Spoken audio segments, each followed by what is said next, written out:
1, 2, 3, grabando, ¿no? Con eco del aula porque faltan estudiantes.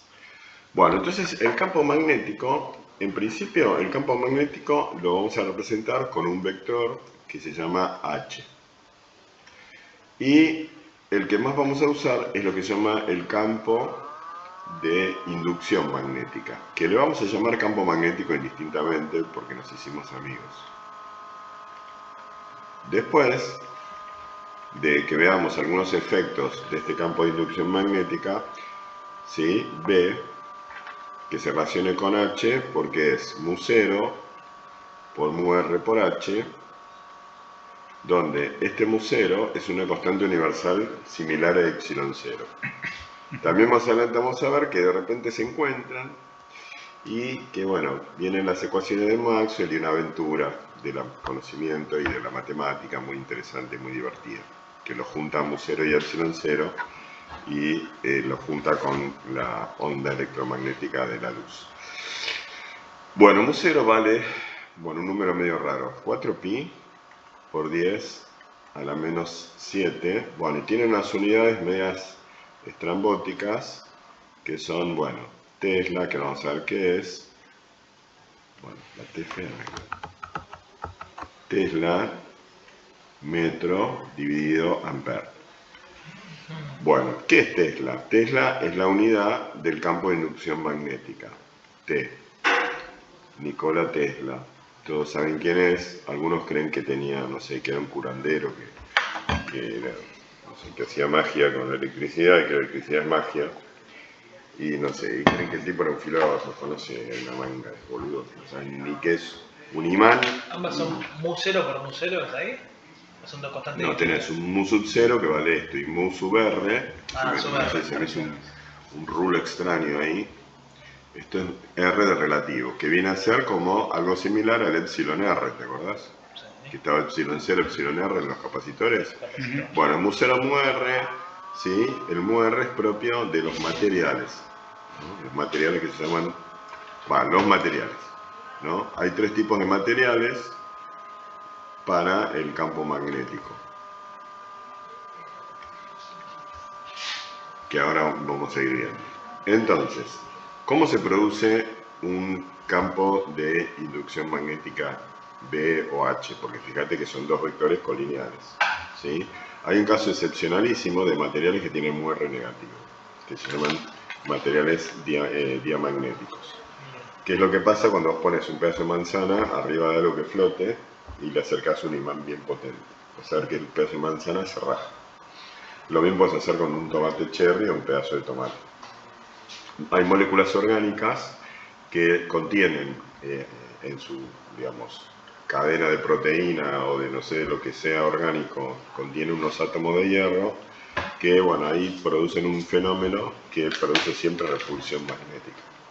En cambio, sobre un pedazo de hierro siempre voy a tener atracción magnética, ¿sí? Es decir, el hierro tiene los átomos de hierro tienen lo que se llaman electrones desapareados en la estructura externa, que hace que tenga estas propiedades que se llaman ferromagnéticas. Entonces, ¿tiene que ver con la electronegatividad? Tenemos materiales. No tiene que ver con la electronegatividad. Estimo que no. Sé que tiene que ver con el spin. El carácter magnético tiene que ver con los electrones desapareados.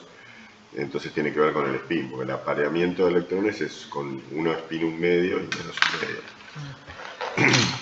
Entonces, los materiales pueden ser ferromagnéticos. Ferro viene de hierro, ¿no? Cuando tienen el mu r mucho mayor que 1, ¿sí? Los paramagnéticos, como el aire, la madera, no sé, el aluminio, cobre, cuando ni se mosquean en presencia de un imán, ¿sí? Tienen mu r igual a 1. Y después están los diamagnéticos,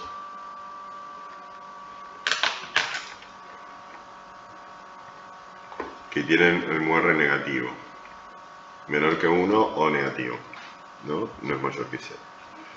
Bueno, entonces, esto distingue a los materiales. Entonces, materiales ferromagnéticos hierro, cobalto. Y no sé si hay algún otro, ¿sí? Averigüen si hay algún otro. Pero todo lo que contenga hierro, ¿sí? Va a manifestar fuerzas de atracción y va a tener la capacidad de memorizar el campo, ¿no? Entonces tenemos lo que se llama un imán, que si el imán tiene forma de barra, entonces si yo al imán lo pongo abajo de un cartón y le tiro partículas ferromagnéticas encima, se van a formar unas líneas de campo, ¿sí? Que vistas de arriba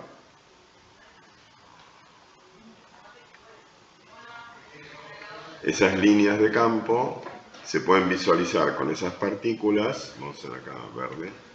Entonces las líneas salen de lo que llamamos el polo norte y entran por el polo sur del imán. Oh, ¿quién tiene polo norte y polo sur? El planeta Tierra. ¿Y por qué hablamos del polo norte y polo sur del imán? Porque el planeta Tierra es un gigantesco imán, que ahora vamos a ver. Entonces, esta forma que tienen las líneas magnéticas, ves que son líneas cerradas, que circulan en este sentido.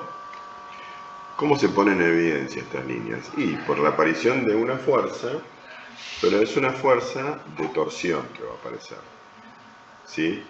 ¿Dónde va a aparecer una fuerza de torsión? Bueno, sobre un aparatito chiquitito que se llama brújula, ¿no? Que no es otra cosa que una barrita muy liviana que puede pivotar sobre su centro de masa. Entonces, tiene generalmente esta forma la aguja de la brújula. Voy a poner un poco más de onda. Entonces, la parte roja de la brújula, el punto rojo, ¿sí? va a apuntar, ¿no? En la dirección, en el sentido del campo magnético, si la coloco ahí. Si a la brújula la colocamos acá, ¿sí? La aguja se va a ubicar siempre tangente a la línea de campo, indicando, ¿ves?, el sentido del campo. Bueno, todo esto vamos a ver cuando yo vuelva de la licencia, lo iba a traer hoy. Igual por ahí ahora cuando vengan los ayudantes, pedimos algo acá y hacemos un videito y mostramos esto.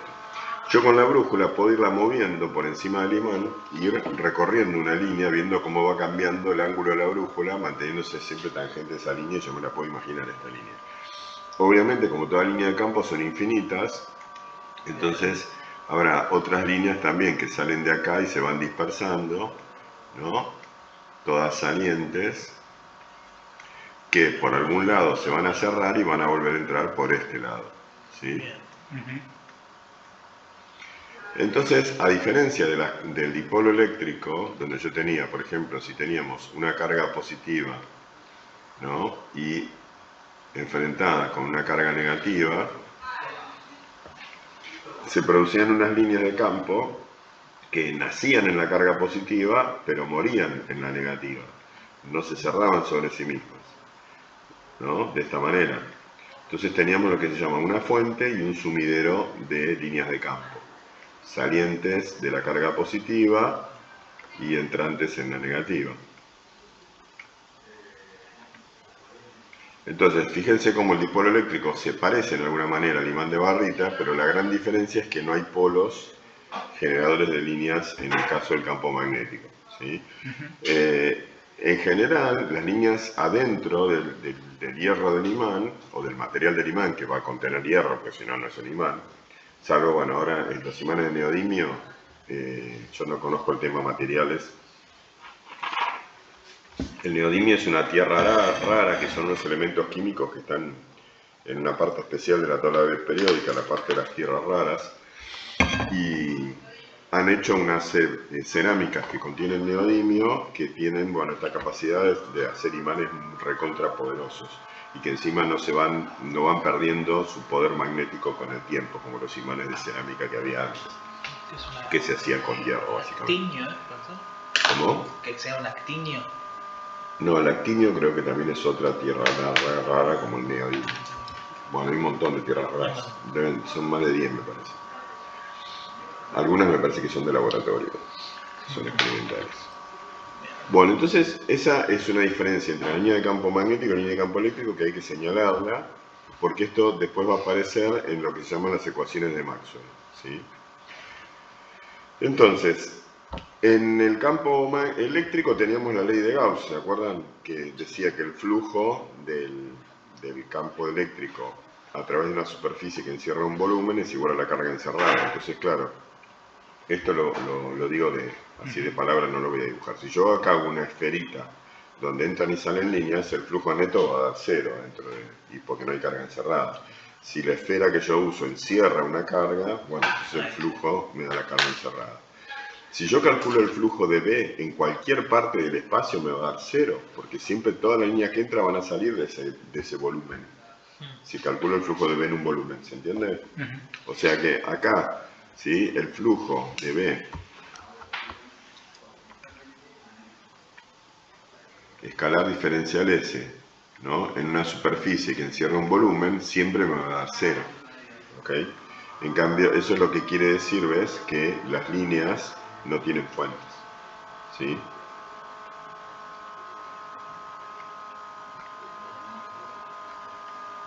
Entonces, no hay fuentes ni sumideros de campo. En este ejemplo que tengo acá, esto es una fuente de campo y esto es un sumidero.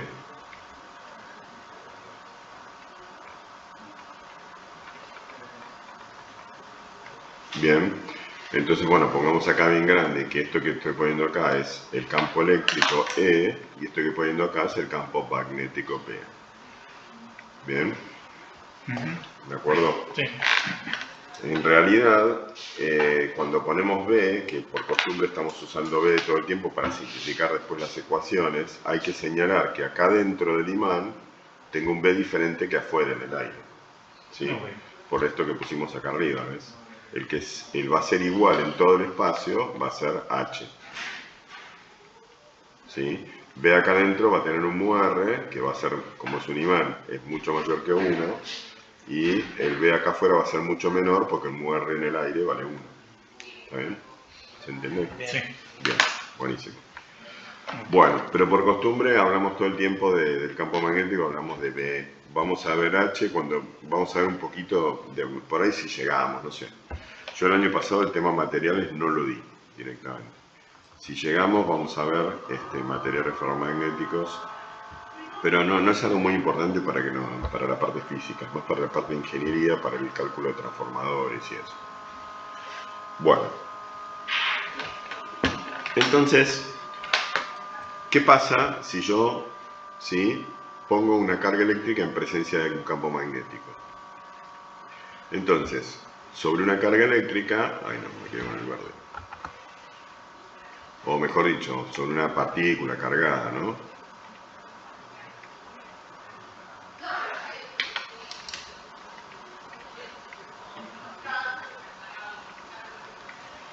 Siempre aparece una fuerza si está en una región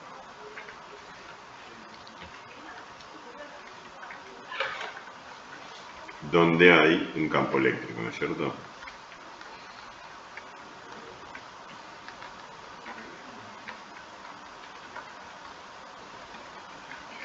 Bueno, ¿y qué pasa con el campo magnético? ¿Sí?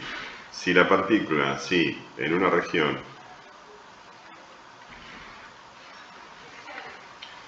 hay un campo magnético, solo aparece fuerza sobre la partícula si está en movimiento con respecto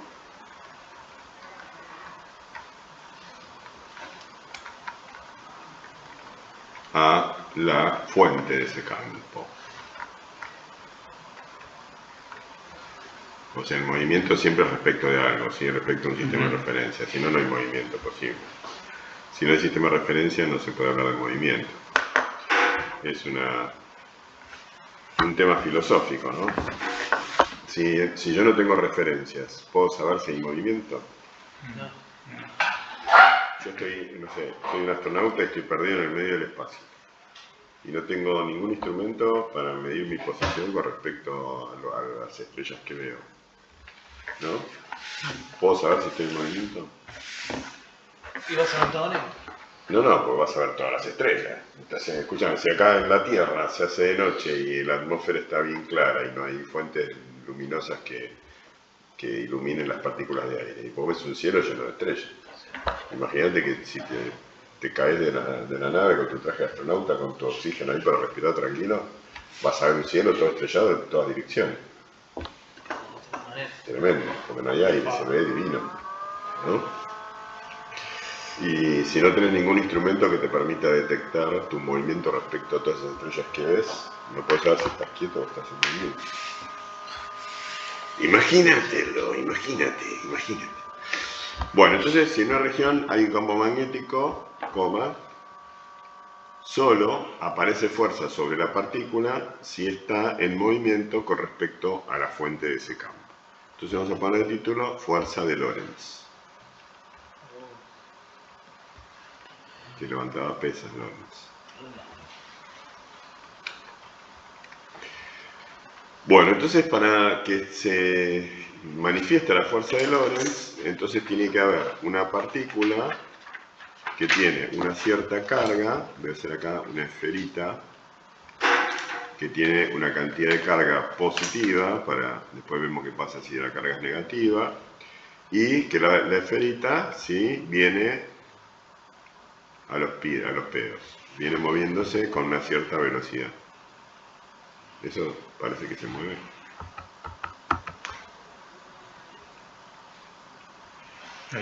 Ahí sí. Entonces vamos a dibujar el vector velocidad de esta partícula. Apuntaría así el vector velocidad, ponele. Tiene una velocidad v. Vector. Bueno, pónganse media pila con los vectores, loco. No me pongan que en vector es menos 2,3.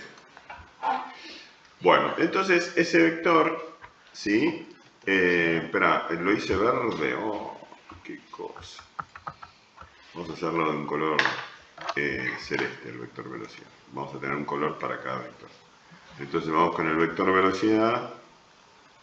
¿Sí? Esta es la velocidad de la partícula. Bueno, pero esta partícula está en presencia de un campo, ¿no? El campo lo podemos representar por líneas de campo.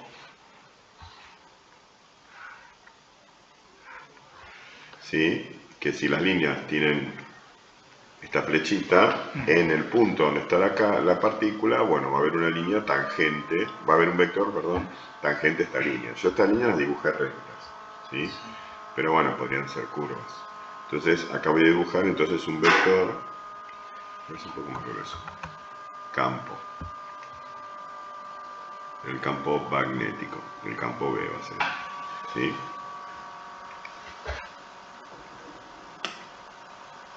Ahí está. Bien. Entonces, resulta que ahora tenemos que repasar una operación entre vectores que se llama producto vectorial. ¿Sí? El producto vectorial, o producto cruz, cross product en inglés,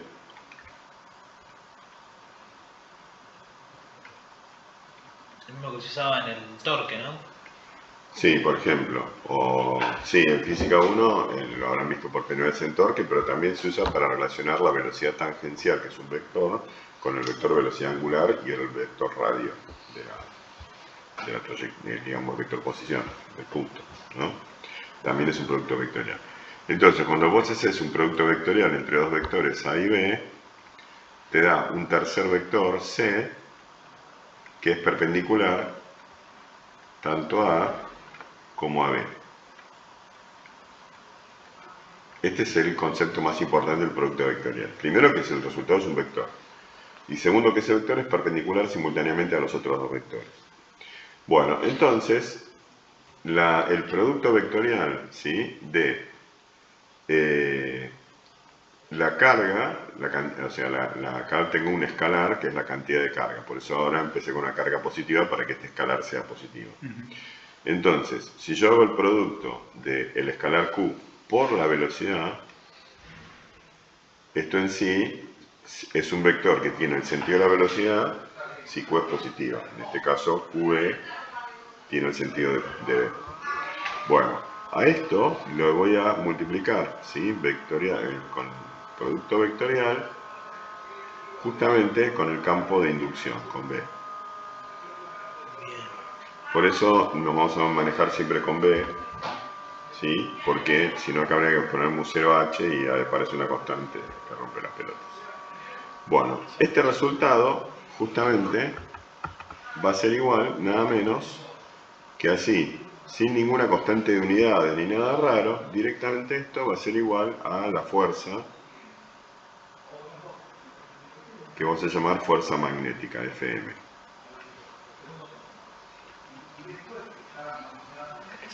Entonces fíjate que para que exista esta fuerza magnética, la carga tiene que tener una velocidad. Si V es 0, no hay fuerza magnética. Bien.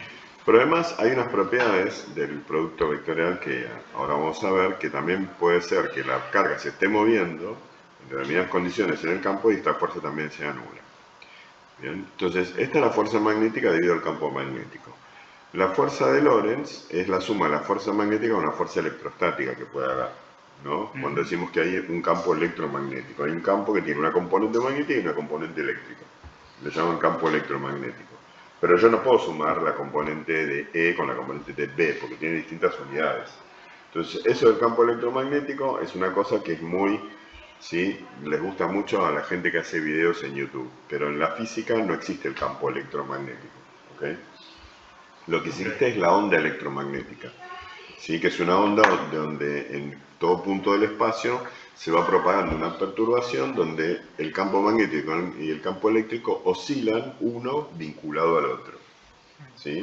Ese es el concepto de campo electromagnético, pero no es un campo en sí mismo, porque vos no podés sumar dos vectores que tienen distintas unidades, que son magnitudes diferentes, ¿entiendes? Bueno, entonces, el temita es que si aplicamos la regla de la mano derecha para estos tres elementos, ¿no? Acá la regla de la mano derecha, en el caso de la definición del producto vectorial, es así. Voy a dibujar acá mi querida mano derecha. Volvió. Este se agarró los dedos con la puerta porque está saliendo regordos. Hasta el meñique. Y acá voy a dibujar el pulgar, ¿no?, con la uñita del pulgar. Bueno, entonces, ¿qué vector mandamos para arriba? ¿Sí? Para arriba, el pulgar va a indicar el resultado, o sea, el resultado del producto vectorial. Viene por acá adentro. El pulgar indica el sentido del producto vectorial. ¿Y qué indica la curva? ¿Sí? La curva que hacen los dedos, esta curva indica que voy de un vector, vamos a hacerlo con otro color, ¿sí?, en este caso de, ¿sí?, este vector a este vector. Este va a ser A por orden alfabético y este B. ¿Ves? O sea, voy en el orden del producto, por eso no es conmutativo el producto vectorial. No es lo mismo A vector B que B vector A. Me va a dar justamente el vector opuesto. Nada más. ¿Está bien? Bueno, entonces, ¿cómo sería la regla de la mano derecha acá? Vamos a dibujar una mano derecha, ahora va a salir un poquito mejor.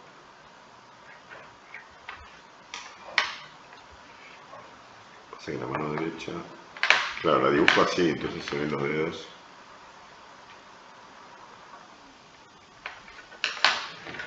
Empatamos la biblioteca con unos tontos así. Y sí. Sí, no.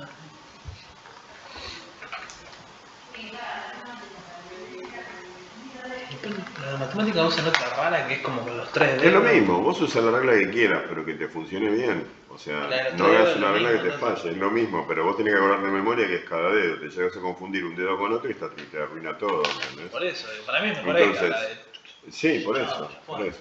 Pero hay gente que tiene la memoria más desarrollada que yo, entonces prefiere las cosas de memoria. No, así le va después. Y sí, para la memoria es emocional. Sí. Después te falla. Sí. Tuki.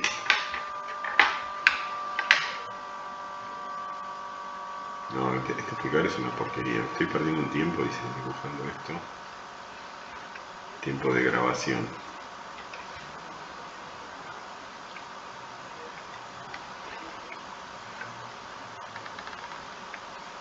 Bueno, va queriendo. Bueno, entonces el pulgar que va a indicar la fuerza magnética, ¿sí? La fuerza magnética. Entonces acá sale la fuerza, ¿bien? Y los vectores que intervienen, ¿qué son? Primero V corta, después V larga.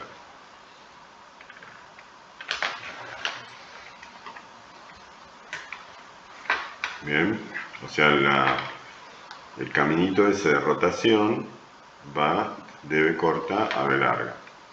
Bien. B, B y F. ¿De acuerdo? Bueno, entonces, entonces, en el dibujito que yo hice ahí arriba,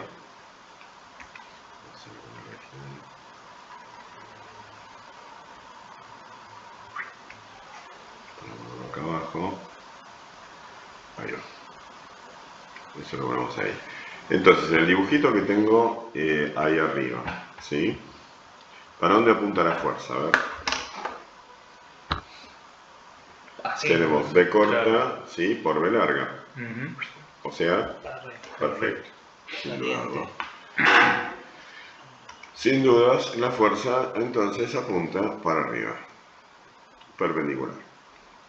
Bueno, entonces una fuerza que actúa sobre una partícula y encima está en movimiento va a cambiar su estado de movimiento por la segunda ley de Newton, ¿sí?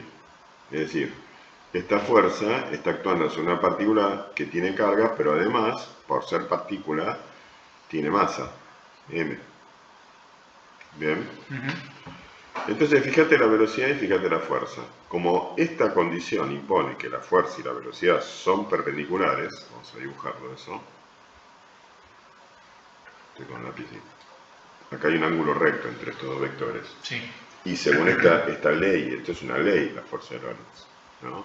Se va a conservar ese ángulo, porque siempre va a ser la fuerza resultado de este producto vectorial, ¿no? Entonces, si este B es uniforme, es decir, que por más que se cambie de lugar la partícula, sigo teniendo el mismo vector campo, porque B es uniforme, entonces la fuerza esta va a influir sobre la dirección de la velocidad, porque al ser perpendicular a la velocidad, al ser F, ¿no? El vector F, ¿no? Perpendicular a el vector velocidad, y eso se va a mantener, ¿sí? Entonces, ¿qué tipo de fuerza? ¿Sí? O sea, esta fuerza es la IC, esa F. Esa fuerza, la única que actúa sobre la partícula,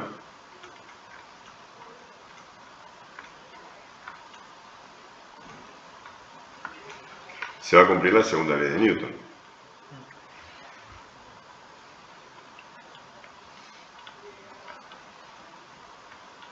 ¿Qué dice la segunda ley de Newton?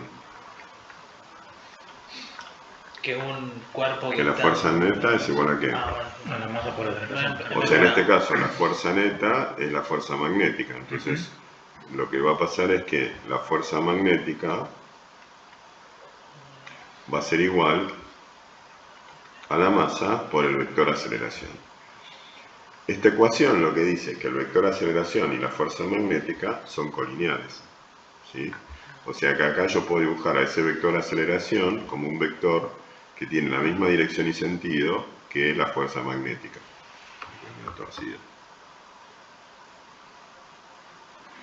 ¡Ay, Dios! Cuando levanto el lápiz se mueve. Ahí va. Entonces este vector A y F son colineales y están directamente vinculados por el escalar M. ¿Sí? Bien. Bueno, de manera que yo tengo una aceleración perpendicular a la velocidad. ¿Y en qué condiciones se da que la aceleración es perpendicular a la velocidad? Vamos a escribirlo. Esto implica que A es perpendicular a la velocidad. A y B son perpendiculares. Bueno, entonces esto impone una condición de trayectoria. ¿En qué trayectoria la aceleración y la velocidad pueden ser perpendiculares? ¿En una recta? Imposible. Imposible. ¿En qué clase de curva? Me acuerdo que era un movimiento circular. Claro. ¿Sabes? Un movimiento circular. Si quieren interrumpimos la grabación y les muestro una simulación FED que se llama Ladybug Motion. Ladybug es una vaquita de San Antonio, que vos la podés arrastrar con el mouse y te dibuja el vector velocidad y el vector aceleración según el movimiento errático que vos le das con el mouse. Entonces ahí tenés la opción, ahí hay una opción que dice movimiento lineal y movimiento circular y movimiento elíptico. Cuando le marcas movimiento circular, el sistema te lo hace hacer un movimiento circular y automáticamente la velocidad se mantiene siempre tangencial a la circunferencia y la aceleración siempre apunta al centro. Entonces, ¿sí? Una aceleración perpendicular a la velocidad siempre va a ser una aceleración centrípeta. ¿Sí? O sea, que va a ser la aceleración centrípeta de un movimiento circular. ¿Y esto también se puede escribir como E cuadrado sobre R? Claro. Así se relacionan los módulos, ¿sí? De velocidad-aceleración. Entonces, la fuerza magnética le va a imprimir un movimiento circular a la partícula. ¿Pero en qué condiciones? ¿Sí? Esa velocidad, ¿sí? El movimiento circular se va a cerrar sobre sí mismo cuando esa velocidad además tenga la particularidad de ser perpendicular al campo. Vos fíjate que la velocidad y el campo pueden formar cualquier ángulo entre sí. ¿Sí? Pero ¿qué restricciones me impone eso? ¿Sí? Vamos a listarlas.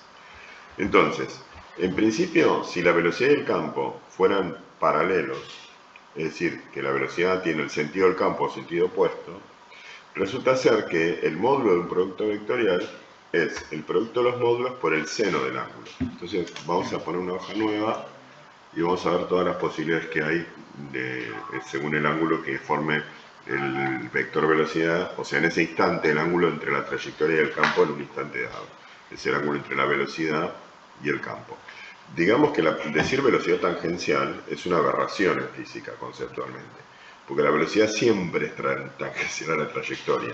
No puede haber una velocidad perpendicular a una trayectoria, ¿sí? A veces se habla de velocidad normal cuando se usan coordenadas, que se llaman coordenadas intrínsecas, ¿no? Donde hay una coordenada tangencial y una coordenada normal a la trayectoria. Entonces, por ejemplo, si yo tengo una trayectoria elíptica, ¿no? Alrededor del foco, por ejemplo, la trayectoria de un satélite alrededor del planeta, que es una elipse y el planeta queda en el foco, que es el problema de los dos cuerpos. Cuando hay tres cuerpos, el problema se complejiza tanto que hasta ahora no se encontró la solución, que es la película, la serie esa que están dando ahora en Netflix. Entonces, cuando hay dos cuerpos, y uno tiene muchísima más masa que el otro, entonces el cuerpo más liviano orbita alrededor del cuerpo más pesado en una elipse que tiene el cuerpo pesado en un foco de la elipse. Entonces en ese caso vos podés hablar de una componente de velocidad normal a cuando se está alejando, ¿no? La velocidad dirigida, vos podés descomponer a la velocidad tangencial a la trayectoria en una velocidad normal, una velocidad que apunta al centro, y, perdón, radial, no normal, perdón, radial quise decir. Es una velocidad que apunta al foco, al centro del planeta, tiene una componente y otra componente que va a ser perpendicular a esa componente radial. Entonces, eso es lo que llaman radial y tangencial. Pero la velocidad tangencial se descompone en esas dos componentes. Entonces, la velocidad siempre es tangencial a la trayectoria, ¿sí? Ahí ya podemos hablar de velocidad radial en ese caso. Entonces, cuando se está alejando, tiene una velocidad radial hacia afuera, ¿no? Y en una circunferencia no hay velocidad radial porque el radio no varía. ¿Se entiende? Sí. Pero el concepto de tangencia de la velocidad con la trayectoria es un invariante, no podemos tener dudas de eso. Entonces decir velocidad tangencial es una redundancia, la velocidad siempre es tangencial a la trayectoria. ¿Okay? Entonces, en este caso solamente vamos a estudiar trayectorias circulares, ¿sí? Como también ustedes estudian trayectorias circulares en física 1 en gravitación, ¿no es cierto? Bueno, en algún momento van a tener alguna física. Yo tuve física 4, que en física 4 vimos la solución. Vos armás una ecuación diferencial con la ley de gravitación universal y llegás a una solución en coordenadas polares de todas las trayectorias posibles que podés tener de un objeto que orbita un planeta con la fuerza gravitatoria. Si quieren después se los paso, es súper interesante. Bueno, quiero agregar una hoja acá y estoy hablando y no termino de agregar la hoja nunca. Bueno, hoy esta grabación es bastante dispersa. Bueno, entonces, ¿sí? Ángulo entre posibles ángulos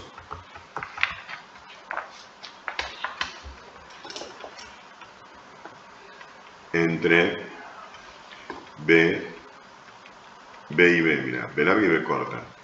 Yo para acordarme la ley de Lorentz cuando la aprendí en la facultad, yo siempre pensé, bueno, viene B corta, B larga, en ese orden, o sea, en orden alfabético al revés. Primero B corta, después B larga. ¿Ok? Ese orden alfabético, pero al revés. Sí, ¿y esa magnética sería la fuerza de Lorentz? No. Claro, esa es lo que llamamos fuerza magnética. Sí, pero lo que pasa es que en los libros la fuerza de Lorentz es la suma de la fuerza magnética con la fuerza eléctrica. Eso. Pero por lo que habíamos hablado, de que en realidad no fuerzas existe. sí puedo sumar. Lo que no puedo sumar es los campos. La fuerza sí se mide en Newton, obvio que se puede sumar. La fuerza neta sobre esta partícula, si acá además del campo magnético y del campo eléctrico, la fuerza neta va a ser la suma de la magnética con la eléctrica. Después vamos a ver en el selector de velocidades, ¿sí? Que vamos a hacer arreglárnosla para que esa suma de vector nulo. Entonces la trayectoria sea recta en un selector de velocidades, porque se cancelan la fuerza magnética con la eléctrica. Bueno, vamos por partes, dijo ya. Entonces, posibles ángulos entre B y B. Tengamos en cuenta que el módulo de la fuerza magnética, como el módulo de todo producto vectorial, el módulo de esta fuerza, ¿sí? Va a ser igual a el valor absoluto de Q por el módulo de B, por el módulo de B larga, por el seno del ángulo que forman B corta con B larga, ¿sí? O sea, en el dibujito que está arriba, yo puedo, ¿ves? Marcar acá un ángulo entre B corta y B larga, ¿sí? Esta masa M la vamos a llevar por acá, la carga Q, para que no se confunda, y entonces acá, la carga Q se me fue sin el palito.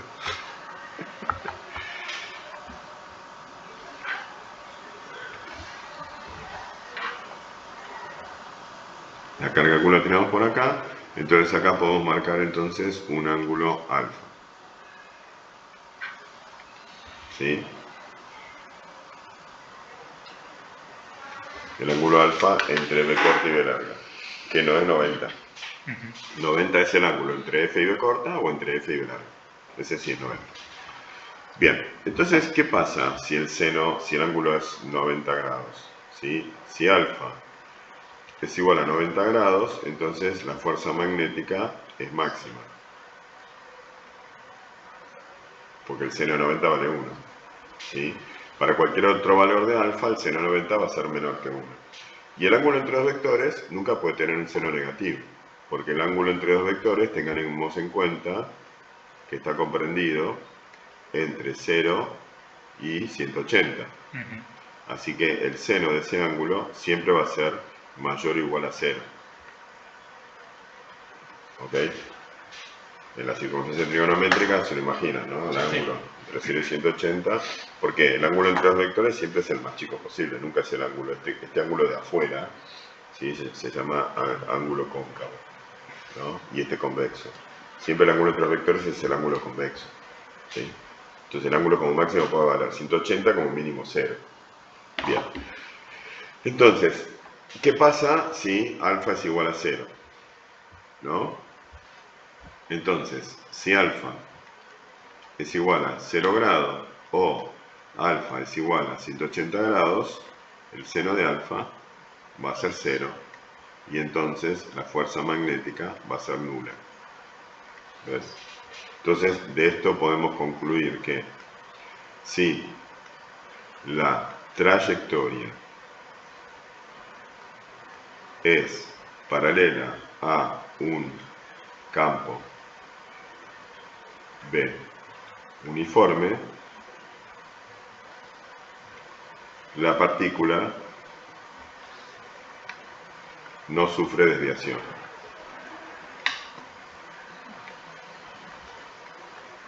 Es decir, la trayectoria es recta. Bueno, entonces cuando aparezca la afirmación, que hay que decir si es verdadera o falsa, que una partícula con carga eléctrica siempre experimenta una fuerza cuando se mueve en relación a un campo magnético, le tengo que decir no. Contraejemplo, no. Cuando la velocidad de la partícula sea paralela a las líneas de un campo uniforme, no existe fuerza magnética. ¿Bien? Bien. Bueno, ¿qué pasa si alfa es 90 grados? Si alfa es 90 grados, entonces la trayectoria circular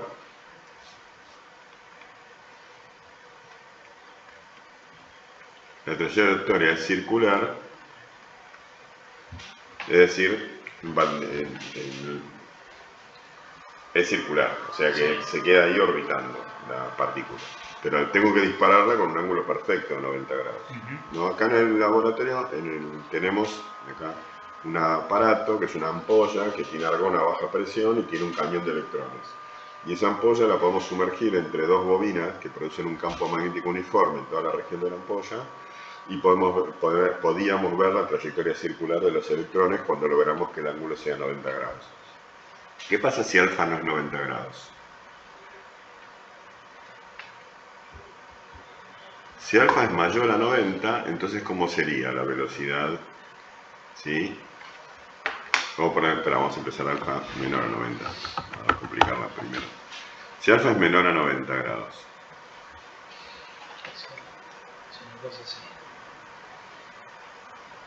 Entonces quiere decir que tenemos, ¿no?, la velocidad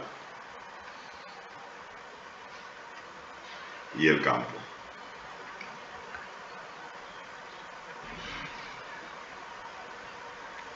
Así, ¿sí? Y el angulito de 90 grados. Vale. ¿Bien? Entonces, ¿qué está pasando? Esta velocidad la podemos descomponer en una componente, ¿ves?, que está paralela al campo, ¿ves? Y otra componente perpendicular al campo. Ponele. ¿No? Para que esto quede bonito, hacemos acá una línea punteada. Así, ¿ves?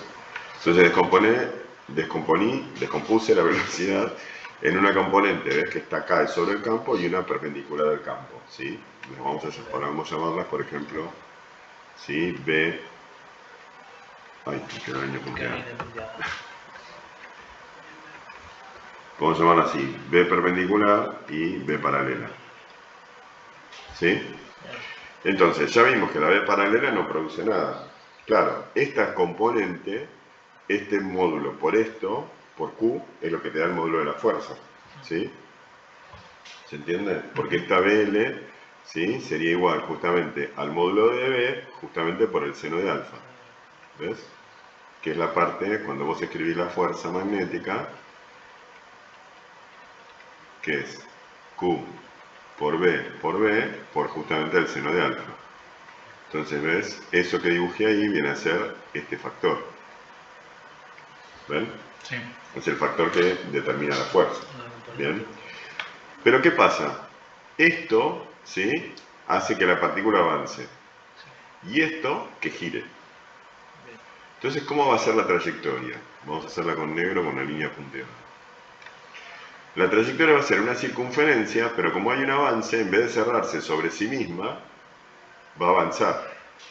Entonces va a ir haciendo esto, ¿ven? Acá en el video queda grabada la animación, ¿ves? Me voy a ir haciendo una espiral, ¿ves? Una espiral que tiene un avance hacia allá. Yo con esta componente de velocidad, que sería B coseno de alfa, si eso lo multiplico por el periodo, o sea, el tiempo que tarda en dar una vuelta, me va a dar lo que se llama el paso, cuánto avanza en una vuelta. ¿Okay? Y podemos sacar, bueno, el paso de la espiral y además el radio de la espiral. ¿Está bien? Que ahora vamos a ver. ¿Se entiende? ¿Y qué pasaría si la velocidad, si el ángulo fuera mayor a 90? Vamos a dibujarlo. Entonces, si el ángulo fuera... Cualquier cosa, me olvidé sacar la ansiedad, me mato. Entonces tenemos acá, para allá, y B. ¿Está bien? Entonces acá tenemos un ángulo negro mayor a 90, un ángulo obtuso, ¿sí? Entonces ahora, si descompongo la velocidad, voy a tener esta componente paralela, la tengo en contra del campo, y la componente perpendicular la tengo así. Bueno, ¿qué va a hacer esto? Que la espiral la haga para el otro lado, simplemente. ¿Está bien? La espiral me la hace para el otro lado, no lo dibujo. ¿Sí? Nada más. ¿Ok? Bueno, vieron que la semana pasada hubo unas auroras acá en el sur que se vieron de Puerto Madryn, desde latitudes no tan altas, por las auroras australes, porque todo el mundo dice auroras boreales. Boreales es el hemisferio norte. Entonces acá tenemos auroras australes, en el hemisferio austral. Entonces hasta acá, con eso nos colonializan lo del norte. Y se vieron auroras porque hubo mucha actividad solar, hubo unas tormentas solares, entonces llegaron muchas partículas. Esas partículas, lo que llaman el viento solar, son partículas con carga eléctrica. Y que vienen a una velocidad enorme, casi cercana a la de la luz, llegan a la Tierra. Y cuando llegan al campo magnético terrestre, en las zonas ecuatoriales, que las partículas entran perpendicular al campo, ¿sí? Al entrar perpendicular al campo, entonces las partículas hacen una trayectoria circular, digamos como que se clavan ahí, ¿no? O sea que si entran en forma, ¿ves? Formando ángulo con el campo, que es lo que pasa cerca del polo norte y cerca del polo sur, entonces hacen estas trayectorias. Mira cómo es la trayectoria. Ves que el eje de la espiral tiene la dirección del campo magnético. Este es B. O sea, el eje de la espiral, la partícula avanza, ¿no? Vamos a dibujar acá la partícula. Esto sigue estando, ¿no? Pongamos que es una carga positiva. Entonces, ves cómo la partícula cómo avanzó, ¿no? Si ahí ya la velocidad en este lugar no tiene la dirección que tenía acá, porque va pegando la vuelta. Dijimos que siempre es tangente, así que si ahí dibujo la velocidad, bueno, resulta así tangente en ese punto, ¿no? Entonces la partícula se ve una espiral a lo largo de la línea de campo. Entonces, esas espirales, a una velocidad fabulosa, cuando llegan a las capas altas de la atmósfera, se encuentran justamente con nitrógeno, oxígeno, ¿no? Toda clase de gases a baja presión. Entonces, ¿qué le pasa a los gases cuando están a baja presión y aunque estén a baja temperatura, cuando reciben un impacto tan violento de una carga eléctrica, se ionizan? Y al ionizarse emiten luz. Entonces, en general predominan las auroras de color verde azulado, que es el color que emite el nitrógeno. Pero también se ven auroras rojas, se vieron ahora, porque el rojo corresponde es una de las líneas del hidrógeno. Entonces, bueno, porque se ve que hay hidrógeno o las partículas tienen hidrógeno, eso evidencia la presencia de hidrógeno. Pero siempre son gases los que emiten esa luz y por eso esa luz se produce sobre las ya altas capas de la atmósfera, no en el espacio. ¿Okay? Bueno, el tubo que tenemos acá se llama tubo de rayos filiformes. Bueno, es un tubo donde nosotros podemos ver un rayo cósmico encerrado en un laboratorio. Porque adentro de argón a baja presión hacemos un chorro de electrones que hace una trayectoria circular o hacemos estas espirales y estamos viendo un rayo cósmico ahí confinado dentro de una ampolla con argón. Y el color que emite el argón es un color azul muy, muy tenue. El año pasado no lo pudieron hacer funcionar. No pudimos detectar si era que el cañón no está tirando electrones o se le escapó el argón. A la ampolla por ahí se escapó el argón, viste, perdió el vacío, el argón a baja presión y entró aire y ya no se ven los electrones. O sea, bueno, si tenemos tiempo este año, por encima estoy yo de licencia, Carlos todavía también está de licencia, porque creo que tiene enfermo el padre. Así que en algún momento lo vamos a arreglar y van a poder ver su rayo cósmico confinado en el laboratorio. Bueno, basta de rayos cósmicos, vamos a lo importante. Bueno, vamos a considerar ahora, ¿no?, la trayectoria circular. Vamos a hacer la matemática de la trayectoria circular.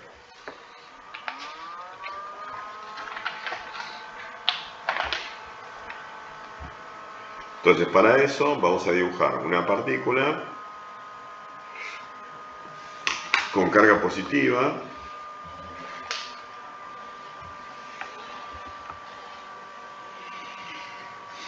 esta es la partícula, le vamos a poner carga positiva a esta partícula, una cantidad de carga Q, y a ver, queremos, ¿sí?, que tenga, a ver, primer ejercicio, velocidad hacia la derecha, le voy a meter,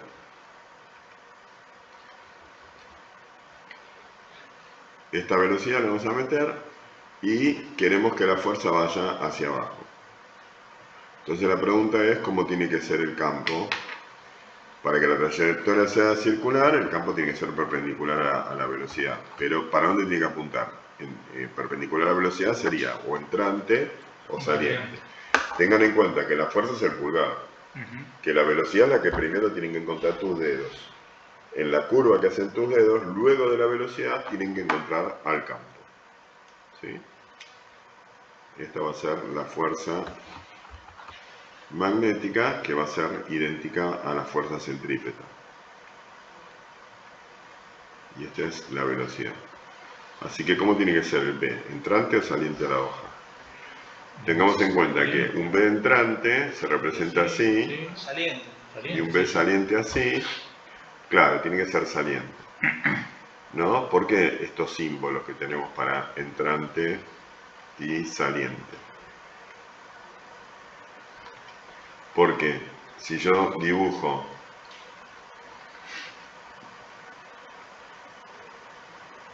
un vector como si fuera, ¿ves?, una flecha con la punta en forma de cono.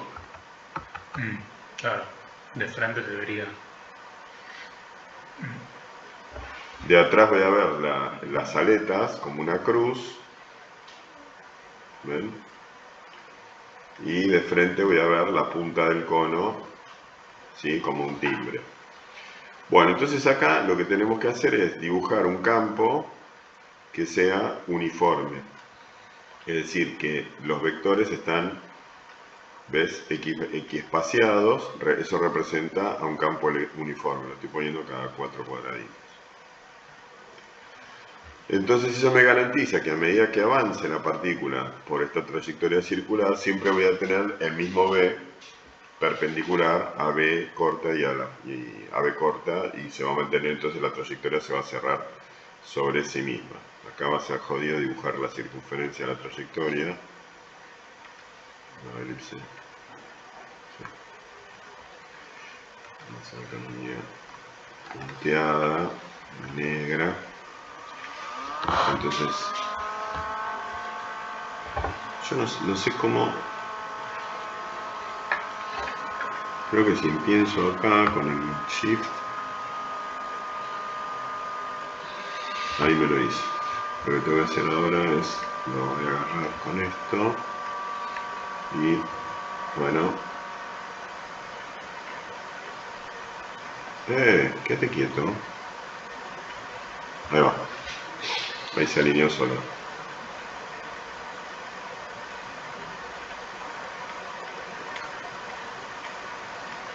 Ahí está.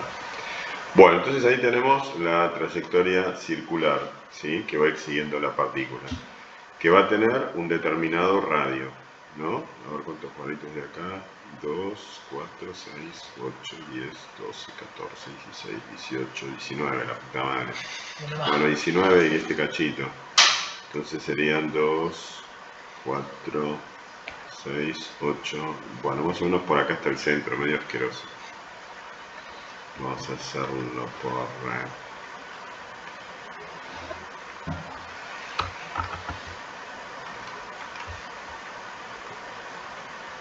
Poner que ahí... ¡Ay, Dios! Pero me quedó el moco pegado. Por ahí está el centro. Entonces tenemos un radio. Este sería el radio de esta órbita, de la trayectoria. Bueno, y partimos de la segunda ley de Newton, que la fuerza magnética es la fuerza resultante, por lo tanto tenemos acá una aceleración centrípeta, AC. AC, ¿cómo te va? Bueno, entonces empezamos con la segunda ley de Newton. Ya voy a usar todo en negro.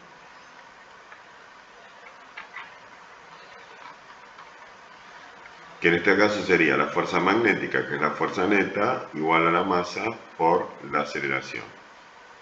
Bien, entonces del lado de la fuerza magnética vamos a poner ¿qué cosa? Q, que en este caso es positiva, así que no le pongo el módulo, por el módulo de B, por el módulo de B, por el seno de 90 grados, que vale 1, igual a M. Bueno, y la aceleración, tenemos dos opciones. Vamos a empezar con la que dijeron ustedes, que les gusta, B cuadrado sobre R. Porque acá está B. Claro. Después vamos a meter omega, que es la velocidad angular, y de ahí va a salir el período. Bueno, por lo pronto, ¿sí?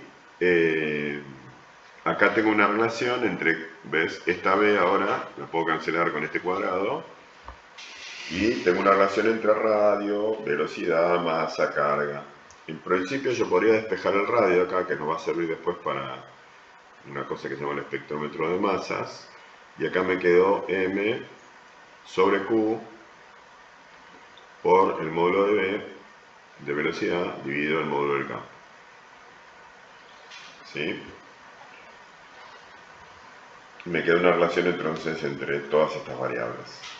Claro, M sobre Q es propia de la partícula. Eso no puede cambiar.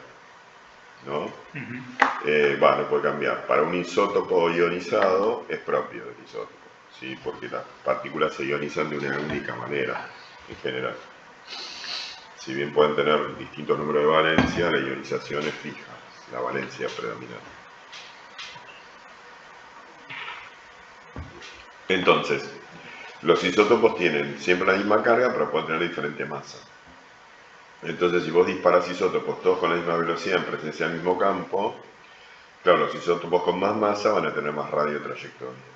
Y entonces, bueno, haciéndolos impactar sobre una placa fotográfica se puede ver la proporción que hay de un isótopo con la masa del isótopo predominante y sacar las relaciones de predominio de determinado isótopo en una muestra. ¿No? Y así es como se calculan las masas atómicas. Vieron que la masa atómica en la tabla periódica es un número decimal. Sí. Porque es el promedio de todos los isótopos. Y de ese promedio se sacó, bueno, con un espectrómetro de masas. Bueno, entonces, esta es una versión, ¿no? Usando, acá usamos que la aceleración centrípeta, vamos a poner acá, pusimos AC como B cuadrado sobre R. Ahora vamos a usar AC como omega cuadrado por R, teniendo en cuenta que omega es la velocidad angular, que es 2pi, dividido el período, ¿sí? Este es el período. El período es el tiempo que tarda en dar una vuelta, ¿no? Totalmente. ¿Vamos bien? Bueno, entonces, ¿qué pasa si pongo entonces Q por B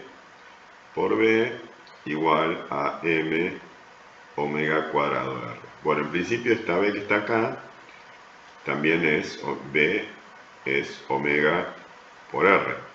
¿Está bien? ¿Sí? Así que podemos poner acá carga, velocidad, en vez de B vamos a poner omega R por B igual M omega cuadrado R. Bueno, entonces ahora mira lo que pasa acá. Se cancela el radio. Se cancela el cuadrado de omega. ¿No? Y me quedo entonces que Q, de este lado me quedó Q y B, de este lado que me quedó M, omega. Y omega, acá lo pusimos, es 2pi sobre T. Bien. Por lo tanto, de acá podemos despejar el período, ¿ves? Del movimiento circular. ¿Cómo sería? Paso multiplicando, me quedaría de vuelta M sobre Q. Bueno, 2pi, vamos a ponerlo adelante que queda más lindo. Me quedo 2pi M sobre Q, ¿no? Sí. Y B dividiendo, ¿sí?